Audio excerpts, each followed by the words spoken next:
welcome to this week's End of Days Update, coming to you from Tulsa, Oklahoma.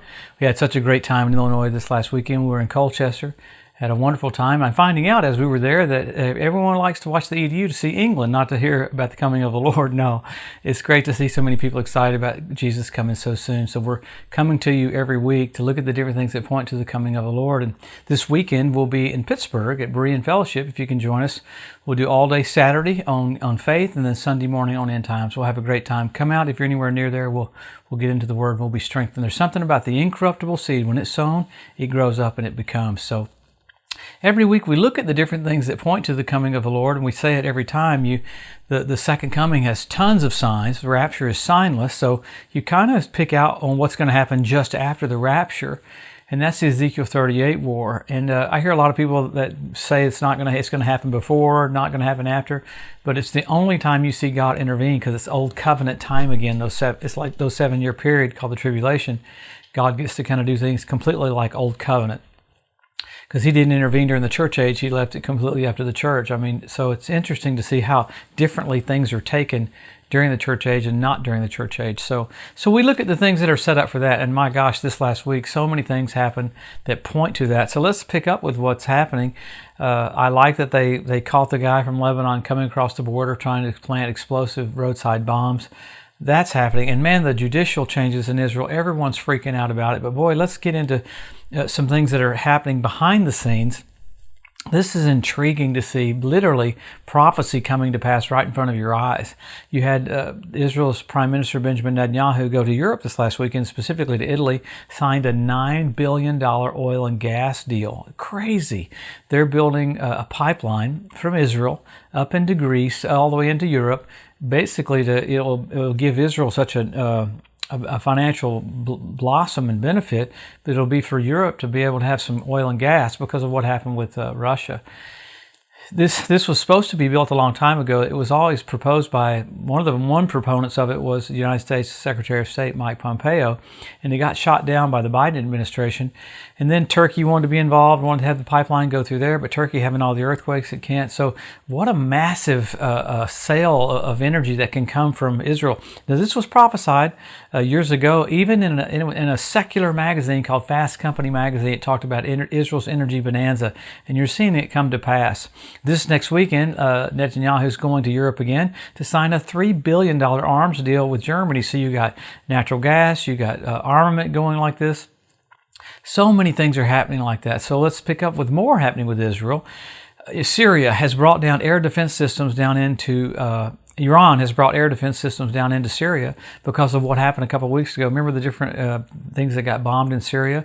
One of the ones that got bombed on February 19th was some leaders of the Iranian National Guard and some of the Syrian leaders were killed in that air raid.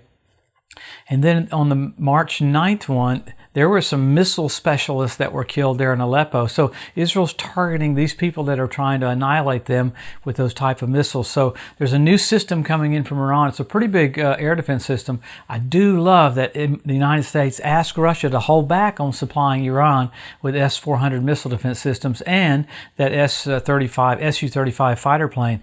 It looked like Iran was going to get Russia's air defense systems and their jets, but that's been held off just a little bit. You have more little things that keep coming close to starting World War III. You had Russia downing a United States drone over the Black Sea. At first it collided with it, and then it blew it up. And that's kind of amazing in itself that Russia would be trying to take out drones over the Black Sea. So you have that. Along with that, you've got North Korea firing ballistic missiles over Japan, because America and South Korea are just having an exercise. It's really trying to show pressure and strength against China, not against North Korea.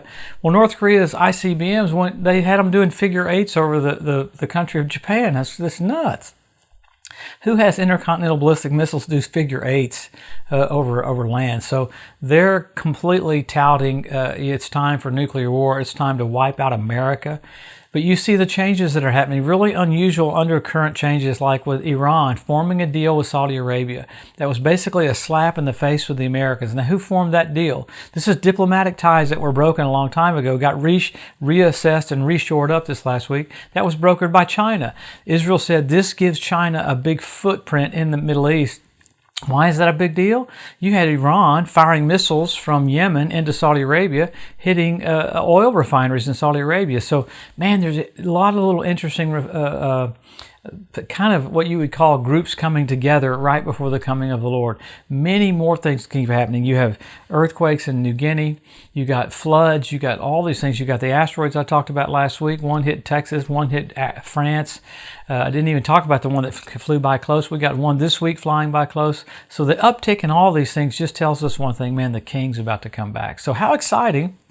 Remember, there's no bad news for the church, and we get into all this is not an escape theology, but a hustle theology. I mean, tell a quarterback at the end of the game not to look at the play clock. No, the play clock is so basically important because as time is winding down, you have to fit in that next play. So the church has got to get that hustle mentality.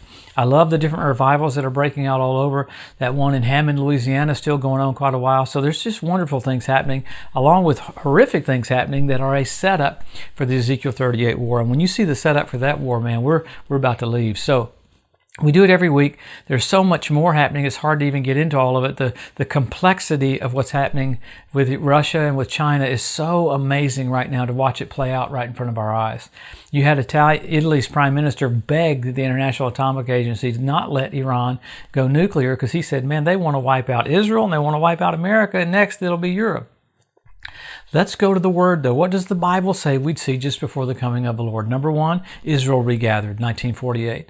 Number two, Jerusalem won back, 1967. Jesus said the generation that sees those two events won't pass away till all is fulfilled. But then you got the Hebrew language restored. You got the Ethiopian Jews brought back. You got the fertility of the land of Israel. You got the revival of the Roman Empire. You have, I think it's amazing, you have the foxes show up on the Temple Mount. You get animals involved. You have fish show up in the Dead Sea.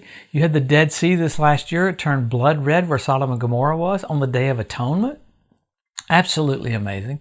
You have the ritual baths around the Temple Mount fill up with water. You have the Temple Mount Institute that's ready to start having sacrifices. I love that the chief of police got saved and he felt like he said, I believe they're supposed to have sacrifices. So that's coming up to be on the edge of the Temple Mount. Watch Israel and watch what happens in the month of April during Passover. Oh my Lord. So you have all these things set up right here before he comes. 172 different species of predatory birds. How remarkable is that? So it's bizarre. You got the cleanup crew in Israel right now after the Ezekiel 38 war. God calls on the fowl of the air to come clean the land up. 7 years later, at the Battle of Armageddon, he calls on the fowl of the air to come clean the land up again. So you got fish in position, birds in position, Russia in position, Temple Mount Institute in position. All these different groups are right there ready. So what's the church do? We help our local church, help our local pastor. We're more engaged, we're more involved. This is not the time to fit church into our life. It is our life. We should be radically trying to get people saved as fast as we can because Jesus is just about to come. So you got men will be lovers themselves. You have selfie sticks. All these different signs are blatant. I remember being on a TV show the other day and the guy was asking me questions and I said, you're fact checking me, right? He goes, yeah, I'm Googling everything you say. Well, I said, I'm not smart enough to come up with all this. This stuff's already all happened. So there's one thing after another. Jacob's 20,000 sheep lineage. You got the red heifers ready. You got all these things ready for the coming of the Lord. So we're so blessed. So after all of the signs aren't there to scare you. Signs show you you're heading in the right direction toward your destination. But after signs, you got signals. You had blood red moons on Passover and Tabernacles, 4 in a row. NASA calls that a tetrad. Passover and Tabernacles, Passover and Tabernacles. When's the last time that happened with 4 in a row? 1967 when Jerusalem was won back. 1948 when Israel was made a nation, and 1492 at the Edict of Expulsion when the Jews were kicked out of Spain. I know England, that's exactly right. So major things happening with the heavens corresponding with things happening with Israel. There's many more. If you got into all of it, the stuff that happened in 2017 is so remarkable you could go hours on that alone.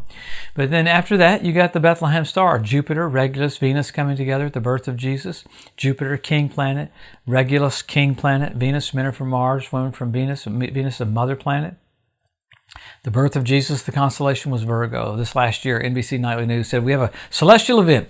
We got Jupiter, Regulus, and Venus. I'm like, man, that's the Bethlehem star. First time in 2,000 years. What was the constellation this time? Leo. He's the lion of the tribe of Judah. So you've got the heavens declaring the glory of God. You've got the earth responding to all these things happening because Jesus is just about to come. So I don't know how we go from faith to sight, but my friend, we're all of a sudden going to be caught up. We're going to be raptured.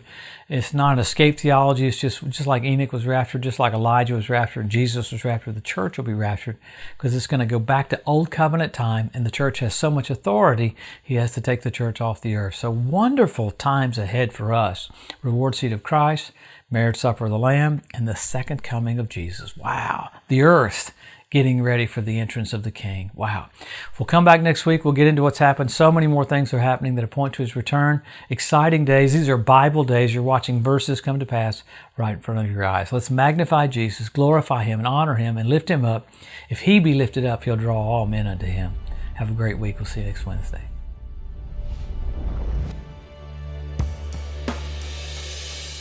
Thanks for joining us today at the End of Days Update. If you'd like to be notified every time there's a new post, just go to the edu at josephmorris.com and subscribe to receive email alerts. If these posts and updates have been a blessing to you, please consider making a one-time donation to help get the message out, or even becoming a monthly partner with Joseph Morris Ministries. Thanks again for tuning in to the EDU, and we'll see you next week. One love to overshadow.